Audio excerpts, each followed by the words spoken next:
Assalamualaikum warahmatullahi wabarakatuh. Teman-teman sekalian yang dirahmati Allah, ada dua hukuman dahsyat yang dialami oleh kaum Bani Israel yang menjadikan mereka mengalami kehancuran dan terhina, diakibatkan oleh kedurhakaan mereka kepada Nabi Daud alaihissalam dan Nabi Isa alaihissalam, sehingga mereka berdua mengutuk Bani Israel. Peristiwa-peristiwa mengerikan itu jauh hari sebelumnya telah dinubuatkan oleh Nabi Musa alaihissalam, dan ajaibnya diungkap oleh Al-Quran. Apa saja dan bagaimana kutukan dan hukuman itu menimpa Bani Israel dan apa hubungannya dengan Islam. Dan kami telah tetapkan kepada Bani Israel dalam kitab itu, pasti kamu akan melakukan kerusakan di bumi 2 kali, dan niscaya kamu akan menyombongkan diri dengan kesombongan yang sangat besar. Apa yang terjadi dengan mereka jauh hari sebelumnya telah dinubuatkan oleh Nabi Musa alaihissalam, terdapat dalam kitab Perjanjian Lama. Di dalam Ulangan pasal 28 ayat 15 dikatakan, "Tetapi jika engkau tidak mendengarkan suara Tuhan Allahmu dan tidak melakukan dengan setia segala perintah dan ketetapannya yang kusampaikan kepadamu pada hari ini, maka segala kutuk ini akan datang kepadamu dan mencapai engkau." Tentang kutukan Nabi Daud alaihissalam dan Nabi Isa alaihissalam kepada Bani Israel dikatakan dalam Al-Quran, "Dilaknat orang-orang yang ingkar dari antara Bani Israel oleh lidah Daud dan Isa ibnu Maryam.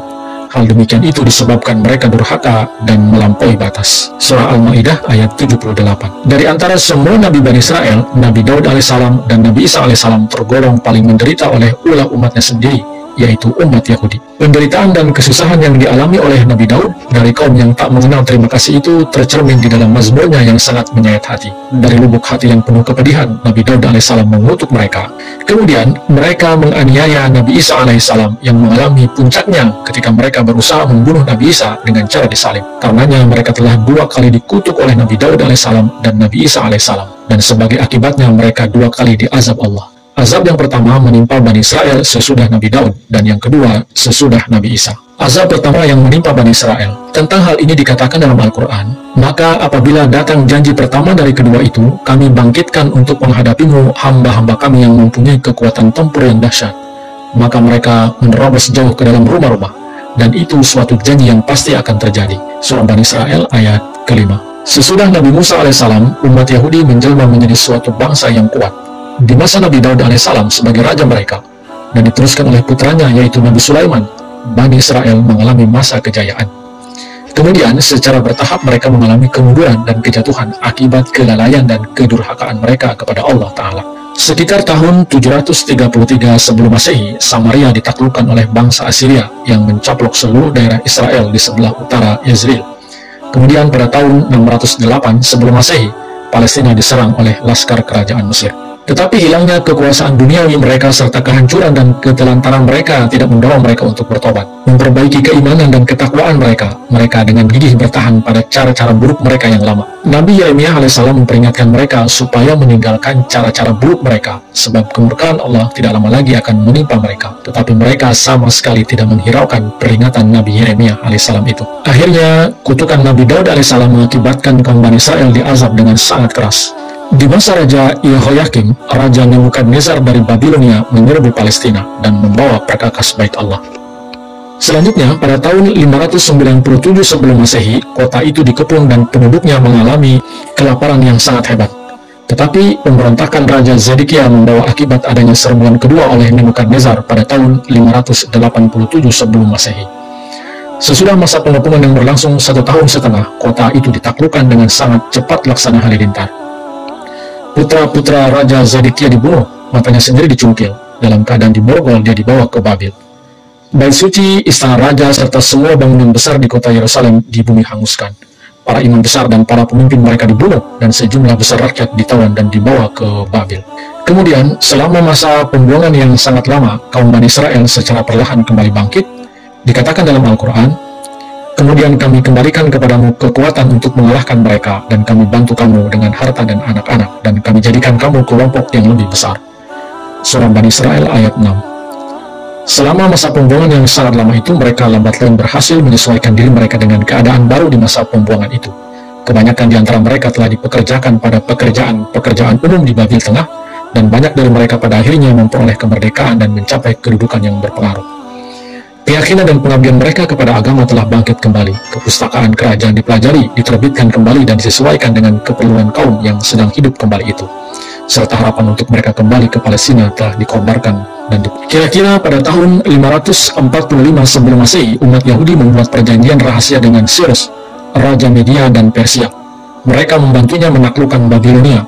Pada bulan Juli tahun 539 sebelum Masehi, kota Babilonia jatuh kepada tentara Cyrus tanpa perlawanan. Sebagai imbalan atas jasa-jasa mereka, Cyrus mengizinkan orang-orang Yahudi kembali ke Yerusalem dan juga membantu membangun kembali Bait Allah, rumah peribadatan mereka. Mereka membawa kembali ke rumah peribadatan itu alat-alat dan perkakas yang telah dirampas oleh Nebukadnezar. Sejumlah besar orang Yahudi buangan kembali ke Yerusalem. Semua peristiwa yang dialami oleh kaum Bani Israel itu telah dinubuatkan oleh Nabi Musa alaihissalam jauh sebelum hal itu terjadi. Azab kedua yang menimpa Bani Israel. Kaum Bani Israel kembali melakukan kedurhakaan-kedurhakaan. Saat Allah Ta'ala mengutus Nabi Isa alaihissalam, mereka bukannya beriman, malah mereka menentangnya. Penganiayaan mereka terhadap Nabi Isa alaihissalam mencapai puncaknya ketika mereka berusaha menyalib Nabi Isa alaihissalam. Nabi Isa alaihissalam telah mengutuk kaum Bani Israel. Akibat kutukan Nabi Isa itu, untuk kedua kalinya mereka ditimpa azab yang mematikan. Dalam Al-Quran dikatakan, jika kamu berbuat baik, kamu berbuat baik bagi dirimu sendiri. Dan jika kamu berbuat buruk, maka itu untuk dirimu sendiri.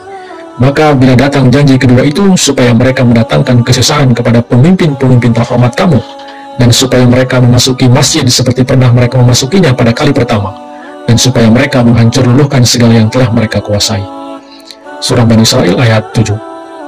Oleh sebab itu, Allah Ta'ala menimpakan kepada mereka azab yang sangat keras ketika pada tahun 70 Masehi, pasukan Romawi di bawah pimpinan Titus menyerbu Yerusalem. Dia membantai kaum Bani Israel, menodai Bait Allah, menyembelih babi, binatang yang sangat dibenci oleh orang-orang Yahudi, di dalam rumah ibadah yang sangat disucikan oleh kaum Bani Israel itu. Kota Yerusalem telah dihancurkan dan Bait Allah Nabi Sulaiman di bumi hanguskan. Hukuman dari Bani Israel ini telah dinubuatkan oleh Nabi Musa alaihissalam. Mereka melalaikan penyelamat mereka yang perkasa, melupakan Allah mereka yang memberi kehidupan. Melihat hal itu, Tuhan menjadi marah dan menolak anak-anaknya. Katanya, aku tidak mau menolong mereka lagi, biar kulihat bagaimana kesudahan mereka. Sebab bangsa itu keras kepala dan sama sekali tidak setia. Peringatan bagi umat Islam. Apa pentingnya sehingga hal ini disebutkan dalam Al-Quran? Jelas sekali hal ini memiliki maksud dan tujuan, bahwa umat Islam juga akan mengalami hal yang sama. Umat Islam seperti umat Yahudi juga akan dihukum dua kali jika umat Islam tidak mau meninggalkan kebiasaan-kebiasaan buruk. Sayangnya, umat Islam tidak memperoleh faedah dari peringatan yang tepat pada waktunya itu, serta tidak meninggalkan cara-cara yang buruk, dan oleh karena itu telah dihukum dua kali.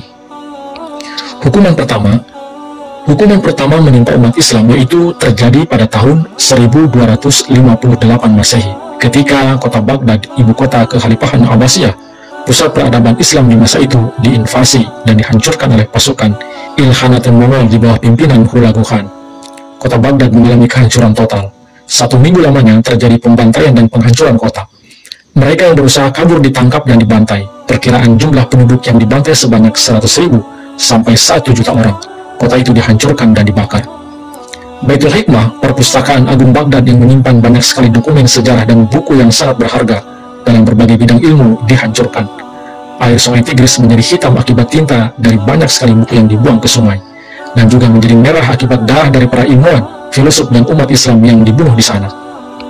Pasukan Mongol menjarah menghancurkan masjid, istana, perpustakaan, dan rumah sakit.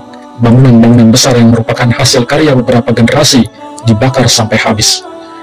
Khalifah Al-Musta'sim dipaksa untuk menyaksikan ketika penduduknya dibantai dan harta bendanya dirampas. Khalifah dibunuh dengan cara diinjak-injak oleh kuda. Pasukan Mongol menggulung Khalifah dalam sebuah karpet. Mereka lalu menunggangi kuda di atas badannya, karena mereka percaya bahwa bumi akan marah jika ada darah penguasa yang ditumpahkan. Semua putranya dibunuh kecuali 1 orang yang kemudian dikirim ke Mongolia. Hulagu Khan harus memindahkan perkemahannya keluar dari kota akibat bau busuk yang sangat menyengat di dalam kota. Baghdad menjadi runtuhan selama beberapa abad berikutnya.